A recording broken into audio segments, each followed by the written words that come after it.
good guy is not enough when it comes to running a government agency. Would you say the same thing if he was going to run the Fed and say, yeah, he's a good guy. The guy doesn't know how to count to 10, but, I heard he loves his dog. It sounds like a very low bar you got here, Chris. What happens when a role as serious as Homeland Security starts to feel less about expertise and more about optics? If you believe the path forward is built on progress and inclusion, hit that subscribe button. Here's what that really exposes. This isn't just a political clash. It's a shift in standards. When the focus moves from qualifications to personality, accountability starts to fade. And this is where democracy meets denial. Because once the bar quietly drops, qualified becomes whatever fits the moment, not what protects the country. That's the real story here. MMA fighter turned Senator Markwayne Mullin was at his Senate confirmation hearing today for DHS Secretary. President can put him in temporary, but he needs a vote if he wants to be there permanently. His interaction with Senator Rand Paul, who he has mocked in the past, and now Paul may not support it, and if he doesn't, then the Republicans need a Democrat vote. They probably need Senator Fetterman, who has said he'll support the president's choice to get a vote. So that's what's getting the heat. But this is really about light, not heat. Okay, of course, him fighting with Paul has got people talking. But what I want to talk about is exactly who is going to be in charge of Department of Homeland Security. I thought Kristi Noem was unqualified for the position. She's like Buford T. Justice compared to Markwayne Mullin. He has never worked in law enforcement, but he's going to run the Department of Homeland Security.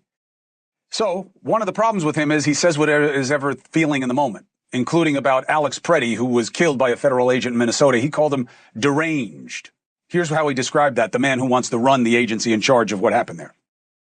Those words probably should have been retracted. I shouldn't have said that, and as Secretary, I wouldn't. The investigation is ongoing. And there is, like I said, there's sometimes going to make a mistake, and I'll own it. That one, I went out there too fast. I was responding immediately without the facts. That's my fault. That won't happen as Secretary. So you regret that statement? I already said that, yes, sir. Would you want to apologize to the family of Alex Preddy? Well, sir, I just said I regret those statements. Is that the same as an apology? I haven't seen the investigation. We'll let the investigation go through, and if I'm proven wrong, then I will absolutely. Yeah, the question is, will we ever hear about the investigation? Why is it taking so long as it is? Now, is the Democratic senator playing gotcha? Of course. Welcome to the game. But you really believe that when you get a title, all of a sudden you develop discretion? Let's bring in Republican Senator of Wisconsin, Ron Johnson. Listen, Senator, I wish you and I were going to hash it out tonight about the latest iteration of the Republican plan on health care versus what the Democrats want, or the latest budgetary move to help us with the debt. But we're talking about other things, brother. I wish we weren't, but here we are. Does it matter to you if the person who's going to be in charge of an agency has any experience in what that agency does? Well, first of all, I'm not sure anybody is qualified to run DHS. It's an enormous undertaking. It's going to be a huge challenge. So, again, you can go into these hearings and try and get a gotcha moment. What I try to do is I try to understand who the person was. James Lankford is a fellow senator, senior senator from Oklahoma, gave just an incredibly genuine and heartfelt opening statement, introduction of Senator Mullin. Talked about how he built his father's kind of one-man plumbing operation, the largest plumbing operation in Oklahoma. Now, that's not easy to do. He's been successful at everything he's done. Oklahomans have voted for him now for over a decade. They've put their trust in him. And what I did in my questioning, I just offered him the opportunity to talk about the relationships he's built in the House with Republicans and Democrats, in the Senate, same way. And then even more importantly, he told me a story about President Trump and his son who's grievously injured. And I just asked him, please relay that story. I think it's an important story for the American people to hear. And he did. And listen, it was choking me up. It certainly choked him up as well. So again, as a person of accomplishment, of integrity, I think that's exactly the kind of people you want running these agencies. And particularly you want one that has the confidence and the ear and the friendship of the President of the United States. That's going to do him well as Secretary of Homeland Security. I am not here to besmirch the guy's character, okay? I'll always give a little bit of a deference for someone who knows how to use his hands, and he knows how to do that on two levels. I respect that he's an artisan, I respect that he's an entrepreneur, and I respect that he's a pugilist. However, good guy is not enough when it comes to running a government agency. Would you say the same thing if he was going to run the Fed and say, yeah, he's a good guy. The guy doesn't know how to count to 10, but, I heard he loves his dog. It sounds like a very low bar you got here, Senator. I said he's more than a good guy. He's been very successful in business. He knows how to run an operation. He succeeded at everything in life. I think he owns a ranch. He's obviously representing the people from Oklahoma. He's built good relationships on the Hill, which is an important thing when you're Secretary of the Department. You've got experts running the different divisions. You have to be a manager. You have to have those people skills, and he has those people skills. So again, I think you're understating his qualifications for this. And again, in the end, elections matter. President Trump gets to decide who he wants serving as his administration. I don't see anything that's disqualifying about Senator Mullin. As a matter of fact, I think I see a lot of things that are qualifying about him, starting with he's a person of integrity, he's a man of faith, and he's built all these great relationships. And I tell you, again, I don't think I've heard a better introduction in a confirmation hearing. I don't think I've heard a better opening statement, a more genuine, heartfelt one than what Senator Mullin delivered at the hearing today. And that says something. I'm just saying, before the Trump administration, if you look at people who've held the office, they have very established pedigrees in military, in security, in law enforcement, and I think there's a reason for that. But I'm not going to beat the point to death. And this is where the conversation stops being theoretical and starts revealing a deeper standard at work. Because what Chris Cuomo is doing here is more than commentary. He's setting a benchmark for how we should evaluate someone like Markwayne Mullin being considered for a role like Secretary of Homeland Security.